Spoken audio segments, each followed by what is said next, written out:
Varicose veins బాధితులకు శుభవార్త. హైదరాబాద్ లో ఉచిత కన్సల్టేషన్ మరియు స్క్రీనింగ్ కొరకు ఎవిస్ హాస్పిటల్స్ ని సంప్రదించండి. నమస్తే, వెల్కమ్ టు సుమన్ టీవీ. నేను మీ సుమన్ టీవీ ఉషా. ఇవాళ రేపు చాలామంది పేరెంట్స్ ఆడపిల్లలకి సంబంధించి హైజీన్ గురించి ఎడ్యుకేట్ చేసే ప్రాసెస్లో తెలుసో తెలియకో కొన్ని మిస్టేక్స్ మనం చేస్తూ వెళ్ళిపోతుంటుంటాం.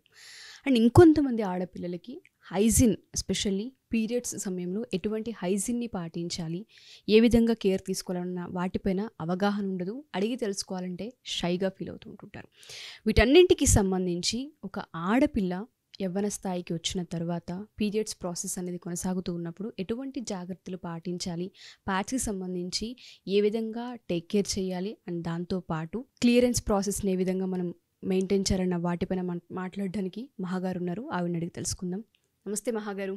నమస్తే Usha. First of all thank you so much. ఎందుకంటే చాలామంది ఆడపిల్లలకి ఈ ఎపిసోడ్ ఒక ఎడ్యుకేషన్ అని చెప్పొచ్చండి. ఎందుకంటే చాలామంది షైతో ఫీల్ అవుతుంటుంటారు, చాలామందికి బిడియంతో ఆగిపోతుంటుంటారు, ఇంకొంతమంది భయంతో ఆగిపోతుంటుంటారు, ఇంకొంతమంది తెలిసిన నాలెడ్జ్తో ముందుకెళ్తుంటుంటారు. ఇప్పుడున్న పరిస్థితులను బట్టి మనం చూస్తే హైజీన్ చాలా అవసరం. ఎందుకంటే అందరు ఆడపిల్లలు బయటికి వెళ్ళి పని చేయాల్సిన అవసరం కనిపిస్తుంది. ఎక్కడ పడితే అక్కడ మనం వాష్రూమ్స్ యూస్ చేస్తుంటుంటాం. ఈ ప్రాసెస్లో హైజీన్ అనేది కనుక మెయింటైన్ చేయకపోతే బాడీకి సంబంధించి చాలా హెల్త్ డ్యామేజ్ వచ్చే అవకాశం కనిపిస్తుంది. సో చిన్నప్పటి నుంచే ఎప్పుడైతే వాళ్ళు మెచ్యూర్ అవుతూ ఉంటుంటారో ఎటువంటి అవేర్నెస్ని క్రియేట్ చేయాలి, వీటిపైన ప్యాడ్స్ విషయంలో ఎటువంటి జాగ్రత్తలు వహించాలి అంటారు? మనం చెప్పాం కదా, ఓన్లీ స్కూల్ పిల్లల వరకే కాదు, ఈవెన్ స్పోర్ట్స్కి వెళ్ళే పిల్లలు కూడా ఉంటారు స్కూల్స్లో. ఎన్సీసీ కానీ స్పోర్ట్స్ కోటాలో వెళ్ళే పిల్లలు కానీ, వాళ్ళ కోసం ఏంటంటే వాళ్ళు అబ్బాయిలతో కలిసి ఉండేటప్పుడు మనం ప్యాడ్ చేంజింగ్ అనేది too difficult. Even working women's ఎక్కువ మంది జెంట్స్తో పనిచేసినా కూడా వాళ్ళకి ప్యాడ్ చేంజింగ్ అనేది టూ డిఫికల్ట్. సో అలాంటి వాళ్ళు ట్యాంపూస్ వాడతారు. ఇది ఏంటంటే simply they will insert in the vagina లోపల పెడతారు. బట్ ఇది ఏదైతే ఉందో ఇట్ విల్ సోక్ ఫర్ బ్లడ్ని మొత్తం పీల్చేస్తుంది. ఇది పీల్చేసినప్పుడు ఏమవుతుందంటే it will not stay for అంటే డే బేస్ బట్టి డిజైన్ అయి ఉంటుంది. If your flow is heavy then you have to take. ఇప్పుడు ప్యాడ్స్లో కూడా స్మాల్, మీడియం, ఎక్సెల్ ఎలా ఉంటాయో సేమ్ ఈ ట్యాంపూస్లో కూడా అలానే ఉంటాయి. బట్ దీన్ని ఇన్సర్ట్ చేయడానికి ఒక ఇన్స్ట్రుమెంట్ కూడా వస్తుంది. అది మీ ఇష్టం. దీన్ని ఆఫ్ చేసుకునేటప్పుడు కూడా విత్ ఇన్స్ట్రుమెంట్ వస్తుంది, వితౌట్ ఇన్స్ట్రుమెంట్ కూడా వస్తుంది. దీని లోపల పెట్టేటప్పుడు మాత్రం చాలా కేర్ఫుల్గా పెట్టాలి. వన్స్ మన చేతిలో నుంచి స్లిప్ అయిపోయింది అని అంటే మాత్రం అది పనికిరాదు. సో దీన్ని పెట్టుకునేటప్పుడు కూడా it's like a western toilet or squat పొజిషన్లో కింద కూర్చొని పెట్టుకోవాలి. అండ్ దీన్ని ఎవరైతే maximum of the people who work with the gents ఎక్కువ మందితో పనిచేసేటప్పుడు, మనం ఈవెన్ షూట్స్కి వెళ్ళేటప్పుడు కానీ, నెక్స్ట్ స్పోర్ట్స్ పర్సన్స్ కానీ, అలాంటి వాళ్ళకే కానీ ఈ స్కూల్ పిల్లలకి వాటికి ఎడ్యుకేట్ చేయడానికి మాత్రం అనవసరం. ఎందుకంటే వాళ్ళు భయపడతారు దీన్ని చూసి. సో ఎవరైనా ఆఫ్ చేసుకునేటోళ్ళకి, వర్కింగ్ పీపుల్కి మాత్రం, ఈ స్కూల్కి గోయింగ్ పిల్లలకి అయితే మాత్రం కాదు. అండ్ అందరూ అనుకుంటున్నారు మెన్స్ట్రల్ కప్స్, ఇది మనందరికీ తెలుసు. బట్ దీన్ని చూడగానే అందరూ చాలామంది నన్ను అడిగేది ఏంటంటే అసలు దీన్ని ఇన్సర్ట్ చేయడం ఎలాగా, చాలా భయంకరంగా ఉంది అది చూడడానికి అని. సో దీన్ని ఎలా వాడాలన్నది ఫస్ట్ క్వశ్చన్. అండ్ రెండోది, ఇది పెట్టుకోవడం వల్ల మనకి బయట అయిపోతుందని ఫీలింగ్. నెక్స్ట్ ఇది ఎంతవరకు రైట్ పెట్టుకుంటే పెయిన్ వస్తుందా, ఇచ్చింగ్ ఏమైనా ఉంటుందా, ఇవన్నీ డౌట్స్ అందరికీ. సో దీనికి మనం ఎలా పెట్టుకోవాలన్నది ఈరోజు చెప్దాం ఉషా. ఇది ఒక ఎగ్జాంపుల్. అంటే ఈ కప్ ఇలా ఉండేటప్పుడు ఇది ఫోల్డ్ చేయాలి. ఇవేంటంటే ఈజీగా ప్రెస్ అయ్యి చాలా సాఫ్ట్గా ఉంటాయి కప్స్. ఓకే, ఇవి 2 to 3 years వాడుకోవచ్చు, రీయూజబుల్ కప్స్. ఇది ఉంది కదా, ఇండెక్స్ ఫింగర్ క్లోజ్ చేసి ఇలా పట్టుకోవాలి. సో స్క్వాట్ పొజిషన్లో కింద ఇండియన్ టాయిలెట్స్కి ఎలా కూర్చుంటామో అలా కూర్చొని, సో దీన్ని ఇలా ఫోల్డ్ చేసి, it is nothing but our vagina. So ఫోర్స్ఫుల్గా ఏం కాదు, కూర్చొని చాలా స్లోగా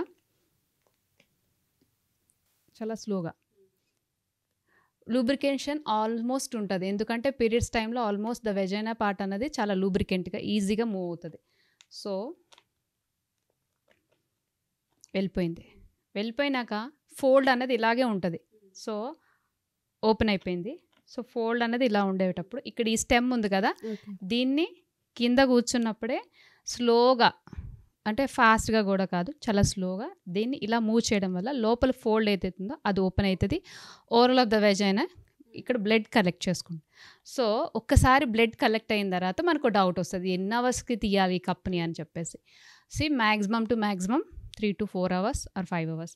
ఒకేలా ఇన్ కేస్ ఓవర్ఫ్లో ఉన్న వాళ్ళు కూడా లూబ్రికేషన్ ఉంటుందని చెప్పాం కదా, ఆల్మోస్ట్ పీరియడ్స్లో లూబ్రికేషన్ ఆల్మోస్ట్ ఉంటుంది వెజైనాలో. ఫుల్ అయిపోతే ఈ కప్ అనేది స్లోగా కిందకు వచ్చేస్తుంటుంది అన్నమాట. ఓకేనా? ఆ లూబ్రికేషన్ వల్ల మీకు అర్థమైపోతుంది. కప్ ఎప్పుడైతే కిందకి జారుతుందని అనిపిస్తుందో then immediately you need to pull it out. అది తీసేటప్పుడు కూడా ఫట్మని తీసేయడం కూడా కాదు, స్లోగా దీన్ని ఈ స్టెమ్ని కింద బట్టి. అండ్ ఈ స్టెమ్ కింద గుచ్చుకుంటుందా అన్న డౌట్ కూడా చాలా మందికి ఉంటుంది. సో స్టెమ్ ఏం గుచ్చుకోదు, అది మీకు లోపల వెజైనాలకు ఉంటుంది. బట్ అంటే మీకు ప్యాంట్కి తగులుతుందని ఇంకా లోపల అక్వర్డ్ ఫీలింగ్ వస్తుంది అన్నది ఉంటుంది. బట్ అలా ఏం ఉండదు. ఓకే, తీసేటప్పుడు కూడా చాలా స్లోగా ఈ స్టెమ్ని పట్టుకొని నెమ్మదిగా తీస్తూ ఉంటే వచ్చేస్తుంటుంది. తీసి వచ్చిన తర్వాత ఈ కప్ ఫుల్ అయిపోయిన తర్వాత దీన్ని బయటికి తీసేసి వాష్ చేసేసి మళ్ళీ హాట్ వాటర్తో వాష్ చేసి దాన్ని డ్రై చేసుకొని 2 to 3 కప్స్ పెట్టుకున్నారనుకోండి, ఈజీగా మళ్ళీ పౌచ్లో పెట్టుకోవచ్చు. సో దీనివల్ల ఏంటి, ప్యాడ్స్ బయట పాడేస్తామన్న ఫీలింగ్ ఉండదు. అండ్ నెక్స్ట్ అట్మాస్ఫియర్కి ఏదైతే ఎన్వైర్న్మెంట్కి మనం హామ్ చేస్తున్నాం అన్న ఫీలింగ్ రాదు. ఇది వచ్చేసింది ఉషా.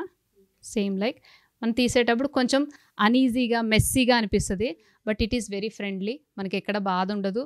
అండ్ నెక్స్ట్ డ్రెస్కి అవుతుంది, లేకపోతే ఆక్వర్డ్ ఫీలింగ్ అలాంటివి ఏమి ఉండవు. అండ్ ఇచ్చింగ్ కానీ పెయిన్ కానీ ఏమీ రాదు. సో ఒకసారి ఇది అలవాటు పడిపోయిన తర్వాత ప్యాడ్స్ వైపు మనం ఆఫ్ చేయడానికి ఎక్కువ ఉండదు. అంటే దీన్ని యూజ్ చేసుకోవచ్చా అంటే పిల్లలకి టైం పడుతుంది, చిన్న పిల్లలకి అయితే. If it is a college going girls or working womens, even after delivery వాళ్ళు కూడా. అండ్ దీంట్లో కూడా సైజెస్ ఉంటాయి. ఓకే, బిఫోర్ మ్యారేజ్ అంటే పిల్లలు ఎవరైతే పెళ్లి కాని పిల్లలు ఉంటే వాళ్ళు మాత్రం college going girls they can opt small size.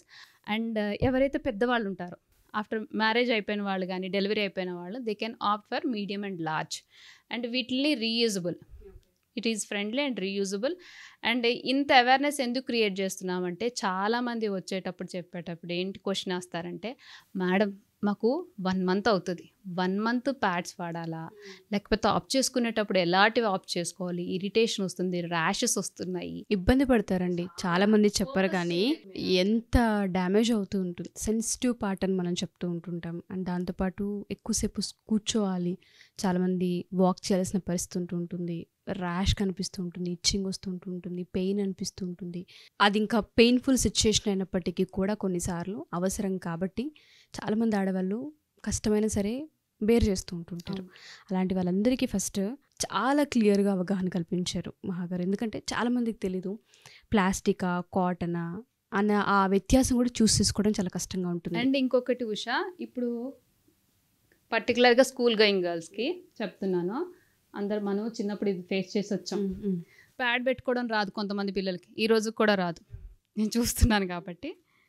So ఇలా ఉంటుంది కదా, this is your panty. So ఈ వింగ్స్ ఉన్నాయి కదా, ఈ వింగ్స్ని ఇలా ఫోల్డ్ చేసేస్తాం. ఈ ఫోల్డ్ చేసేటప్పుడు ఏమవుతుందంటే మనం కూర్చునేటప్పటికి ఇది ష్రింక్ అయిపోతుంది ఇలాగా. సో ఆబ్వియస్లీ డ్రెస్కి అయిపోతుంది అన్న ఫీలింగ్ అందరికీ ఉంటుంది. ఇది is open, it is a hack to everybody. Okay, అలాంటి పిల్లలు ఏం చేయొచ్చు అంటే ఇలా వింగ్స్ డైరెక్ట్గా పెట్టేయకండి. సో దీనికి మీకు వెనకతలు పేపర్ ఇస్తారు కదా, ఆ పేపర్ని ఇక్కడ పెట్టి ఇలా పెట్టేటప్పుడు ఈ పేపర్ ఏమిస్తుంది అంటే ఇక్కడ స్టిఫ్నెస్ ఇస్తుంది మీకు. సో మీరు కూర్చున్నా లేచినా అది మూవ్ అవ్వదు, స్టిఫ్గా ఉంటుంది. సో ఇది ప్యాడ్ పెట్టుకునే విధానం. ప్యాడ్ ఆఫ్ చేసుకున్నా కూడా ఎకో ఫ్రెండ్లీగా స్కిన్ ఫ్రెండ్లీగా ఆఫ్ చేసుకోండి. And pad 3 to 4 hours maximum. Overflow ఉన్న వాళ్ళు ఖచ్చితంగా 4 hours or 6 hours ఒక్కసారి ఖచ్చితంగా చేంజ్ చేయాలి. ఎందుకంటే యూరినరీ ఇన్ఫెక్షన్ అని చిన్నగా తీసుకోకూడదు. ఆ ఇన్ఫెక్షన్స్ ఎక్కడి వరకు తీస్తాయంటే ఎండోమెట్రియం క్యాన్సర్స్ దాకా వస్తాయి. సో ఎండోమెట్రియం క్యాన్సర్స్ ఎందుకు వస్తాయి అంటే ఇప్పుడు పీసీఓడి సమస్య అన్నది మనం చిన్న పిల్లల దగ్గర నుంచి చూస్తున్నాం. ఇరెగ్యులర్ ఆర్ ఓవర్ఫ్లో, అసలు పీరియడ్సే లేకపోవడము. సో పీసీఓడి అన్నది కొంతమందికి ఐడెంటిఫై అవుతుంది ఆఫ్టర్ మ్యారేజ్, కానీ పీసీఓడి ఎర్లీ ఏజెస్లోనే స్టార్ట్ అవుతుంది. ఐడెంటిఫై చేసుకోవడం చాలా లేట్గా ఐడెంటిఫై చేసుకుంటాము. సో ఇలాంటి చిన్న చిన్న ప్రికాషన్స్ ప్యాడ్స్ దగ్గర నుంచి ఈ అవేర్నెస్ అన్నది ఈవెన్ ఒక తల్లిగా తను ఏదైతే ఉందో తను టీవీలో చూసో అక్కడ చూసి ఇక్కడ చూసి నేర్చుకునేదే తప్ప తనకంటూ ఏమీ తెలియదు. తనకు తెలిసిన నాలెడ్జే పిల్లలకి అలా షేర్ చేసుకుంటూ వెళ్తుంటాం. కాబట్టి ఇలాంటి చిన్న చిన్నవి అంటే ప్యాడ్స్ మార్చుకోవడం, ప్యాడ్స్ మార్చుకున్న తర్వాత ఎప్పుడు క్లీన్ చేసుకోవాలి, ఎలా క్లీన్ చేసుకోవాలి, వెజైనల్ పార్ట్స్ ఎంతవరకు ఫ్లష్ చేయడం, ఈవెన్ వాషెస్ బయట ఏవైతే సెంటెడ్ సోప్స్ ఇవన్నీ వాడతారు అవి ఏమీ కాకుండా ఒక వామ్ వాటర్, లూక్ వామ్ వాటర్తో క్లీన్ చేసుకోండి.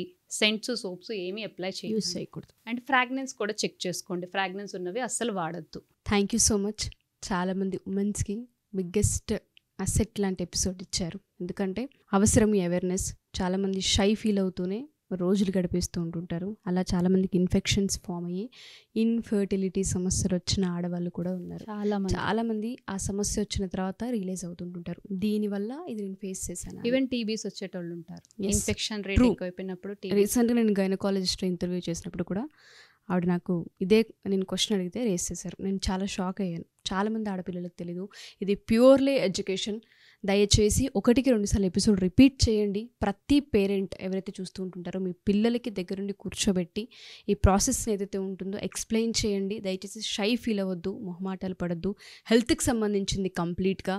ఒక జన్మ ఇవ్వడానికి మనకి పీరియడ్స్ చాలా పెద్ద హెల్ప్ అవుతుంటుంటాయి. ఆ పీరియడ్స్కి సంబంధించి ఎటువంటి హైజీన్ పాటించాలన్నది మన చేతుల్లోనే ఉంటుంది. ప్రతి ఒక్కళ్ళు ఈ ఎపిసోడ్ చూస్తారని, షేర్ చేస్తారని, అండ్ మీకు ఏదైనా హైజీన్కి సంబంధించిన డౌట్స్ ఉన్నా, పీరియడ్స్కి సంబంధించి ఏమైనా ప్రాబ్లమ్స్ ఉన్నా ఖచ్చితంగా మీకు కింద స్క్రోల్ అవుతున్న కాంటాక్ట్ నెంబర్ని కాంటాక్ట్ చేయొచ్చు. మహాగారు మీకు కంప్లీట్గా డీటెయిల్స్ అండ్ అనాలిసిస్ ఇవ్వడం జరుగుతూ ఉంటుంది. అండ్ ఇన్ఫర్మేషన్తో పాటు కౌన్సిలింగ్ కూడా తీసుకోవడం జరుగుతూ ఉంటుంది. థ్యాంక్ యూ మహాగారు. Thank you so much. Thank you.